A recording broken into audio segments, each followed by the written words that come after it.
At 19 years of age, most people are thinking about going to the university or starting a career or even learning a skill.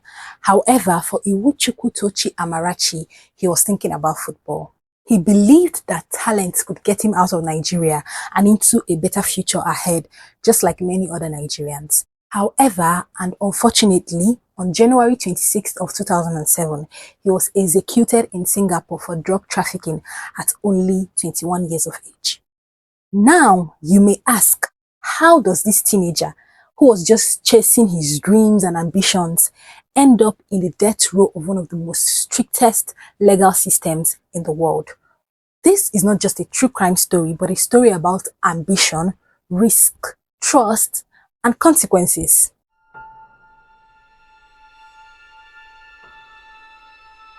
Iwuchukwu Amara Tochi was born in 1985 in the eastern part of Nigeria. He grew up and attended St. Anthony's Mission School in Ohofia, Abia State. In an interview with his lawyer, he stated that his brother dropped out of school so that he could support his father and his mother.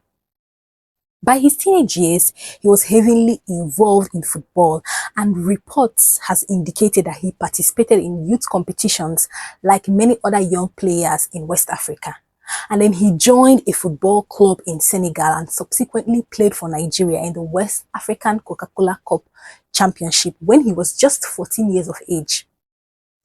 He saw a realistic path into getting internationally recognized and decided to travel abroad. Tochi decided to leave Nigeria, even though he was still a teenager. He hoped to travel to Dubai in search of greener prospects, but the journey didn't go as smoothly as he planned. I don't know if he received professional advice before deciding to travel. However, can you blame a young man who is trying to better opportunities or get better opportunities for himself and his family? Now, during his travel route, Tochi stopped in Pakistan. The reason for this was that he was hoping to get a visa from Pakistan to Dubai, but unfortunately, he couldn't because he didn't have enough papers and adequate documentations. And there, according to the court records, he met a man that was identified only as Mr. Smith, where he sought help from in St. Andrew's Church in Islamabad. That was where he was given a refugee. The man, aka Mr. Smith, allegedly offered him assistance with travel logistics and documentation and promised to help him get a visa in Dubai, but with a condition. And of course, there was a condition because there is no free gift in this world, even in Freetown. He was asked to transport a package to Singapore, which Tochi later claimed that he was just told that the package contained African herbs. For delivering it, he would receive approximately $2,000. And I don't know if you would say he was a novice because at that time, illegal transportation of drugs was a thing, but not as popular as it is now and had the same consequences that he had now. But let us pause a little bit. In 2004, $2,000 was and is still a significant amount of money, and especially for a guy who is still starting life and doesn't have enough funds to make his travel. I mean, the temptation was very tempting. But here is a critical detail that I think would have made him to pause and hesitate a little bit. The drugs, they were not in a suitcase. They were inside capsules, and there were up to 90 of them, which Tochi swallowed and concealed internally. The reason why I mention this is because it plays an important role, because the persecution would later argue that this method of concealment suggested that he had a knowledge that something illegal was involved. Because tell me, why are you swallowing it if it is not illegal? I don't know if you get my point. Tochi was later arrested in November 28, 2024 at the Changi Airport in Singapore while he was still in transit. What raised suspicion was that the fact that he had been there for over 24 hours, which didn't seem normal because obviously you are traveling. Why are you in the airport for a prolonged period of time? When the authorities searched him, they found out that he had 100 capsules of diamorphine, aka heroin, which was weighing 727 grams. According to the officials, the drugs were worth around 1.5 million Singapore dollars, which was around 1.1 million US dollars. Unfortunately, Tochi denied knowing that they were drugs. He said that he was just carrying them for a friend and claimed that they were just African herbs. And even in a bid to like defend himself, he had to swallow back some of the capsules that he had. After that, the police took him to the hospital where he was given a laxative so that the capsule would pass through his system. His arrest was also what led to the arrest of another African figure named Okeke Nelson Malaki, who was also who was termed the sick friend that Tochi was about to transport the drugs to, aka the African herbs. So Tochi was waiting for Malaki to arrive from Medan, Indonesia, but Malaki's flight had been delayed. That was the reason why he was in the airport for up to 24 hours.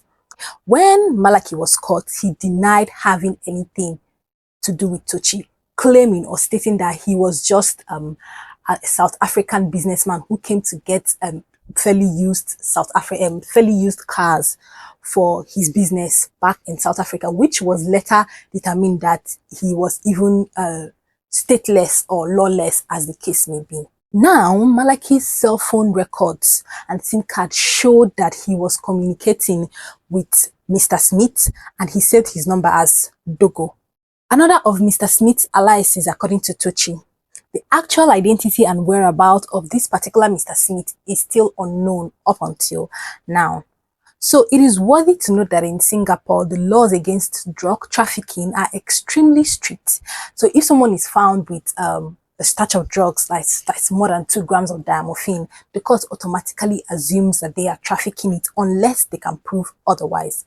And if it was more than, or if it is more than 15 grams, the penalty is mandatory death sentence. No short, like they will just sentence you to death, which is unfortunately. Now, these rules, especially the fact that you will not be able to prove mens rea, is something that a lot of people have been frowning upon. So, just in case you don't know what mens rea is, it is guilty intention. So basically, mens rea is a Latin term that means guilty mind or guilty intention. So in law, it is the idea that before someone can be found guilty of doing something bad, the person has to know that what they are doing is bad. Now, let me give you an example. If you take somebody's bag without knowing that you took the person's bag, you are not guilty of stealing. However, if you take somebody's bag knowing fully well that you took somebody's bag, that means you are guilty of mens rea. I don't know if you get my point. In Tochi's case, the big question was, did he know that he was carrying an illegal drug or an illegal substance? Or did he genuinely think that he was just transporting African herbs to a sick man? I don't know if you get my point. Tochi's lawyers argued that he was just an 18-year-old boy from a small village in Nigeria hoping to build a career in football, who had been taken advantage with a more matured and more experienced trafficker. The defense pointed out that if he had known, he would have likely run away when the hotel staff informed him that the police were coming to see him. But he didn't. He stayed in the airport transit area for about 20 minutes until the police arrived. His behavior actually suggested that he genuinely thought he was just carrying something that was very harmless and as an African herb meant for a sick person. However, Tochi admitted that he knew he had the capsules and he had agreed to deliver them to a man named Marshall for a payment of $2,000. In his ruling, Justice Kanting Chai acknowledged that there were no direct evidence that Tochi knew that the capsules contained diamorphine, which was actually very true. Smith never told him, and there was nothing to suggest that he found out on his own. But the judge also noted that the large payment that was given to him, or that would have been given to him, should have raised suspicion on his part. Like, why are they paying you a whooping sum of $2,000 just to transport something that is as simple as an African herb? I mean, the alleged Mr. Smith wasn't rich enough to give you that kind of money. And why couldn't he do the travel himself?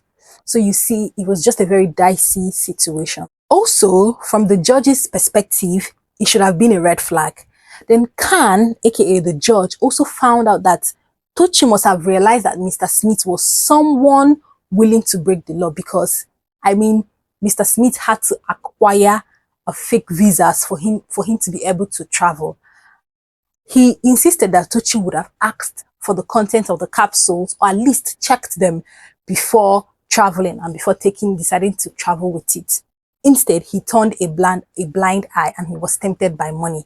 Even if he didn't know for sure what he was carrying, the law says that ignoring clear reasons for suspicion is not a valid defense. However, Singapore's legal framework includes a principle called willful blindness. In simple terms, if someone deliberately avoids confirming what they are already strongly suggesting or suspecting that it is illegal, the law can still treat that as knowledge, even in the presence or even in the absence of mens rea.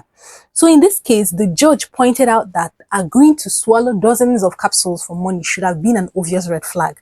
Because of that, the court concluded that he, at the very least, had a knowledge or turned a blind eye to a clear and serious risk, and that was enough reason to secure a conviction, unfortunately. And then the quantity of the drugs was established and a mandatory sentence was set on him. The case quickly gained international attention, and human rights organizations started speaking out or spoke out for Tochi, arguing that the mandatory death sentences or death penalties take away a judge's ability to consider personal circumstances. Because of this, several appeals for clemency were submitted in hopes of changing the outcome. Even the president of Nigeria at then, President Olusegun Obasanjo, reportedly appealed to Singapore's government for mercy. The United Specials Nation Rapporteur also raised concern, but Singapore turned a deaf ear and a blind eye to all the pleas that were coming from different angles of the world and of Nigeria. In their view, tough laws actually save lives, and they argued that things like this would teach others a lesson not to, transport illegal drugs, aka diamorphine and heroin. The 26th of January 2007 at the Shanghai prison, Tochi was executed by hanging. He was only 21 years old at the time, and another Nigerian linked to the same case was also executed the same day. A few activists reportedly gathered outside the prison, but despite that, the sentence was still carried out. Now, let's really think about this. Was he just naive? Was he being reckless? Did he actually knew what he was getting into? Or was he just a young man who got pulled into something way bigger than him? The answer to that question is the last statement I just made. And then I even have a bigger question. Should death penalty be a mandatory for drug trafficking? Because some countries have completely done away with it, while others like Singapore still enforce it for certain crimes. Do you think somebody should be given a death sentence or a death penalty for transporting drugs from one country to their country? But here is one thing we can all agree on. If you are traveling, you should have to know the laws of that country, and carrying something you don't fully understand should be out of the question. I mean, even if you don't learn anything from this video, it is as simple as transporting a pencil for someone that you don't know and you haven't confirmed. Please do not do it, because it's probably going to get you into a big problem that you might not even think it would.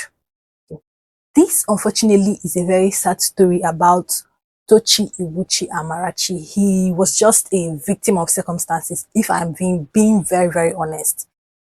Anyways, we have come to the end of today's video. Please tell me what you all think about this in the comment section down below. I'd really appreciate it, and I'll see you next time. Bye.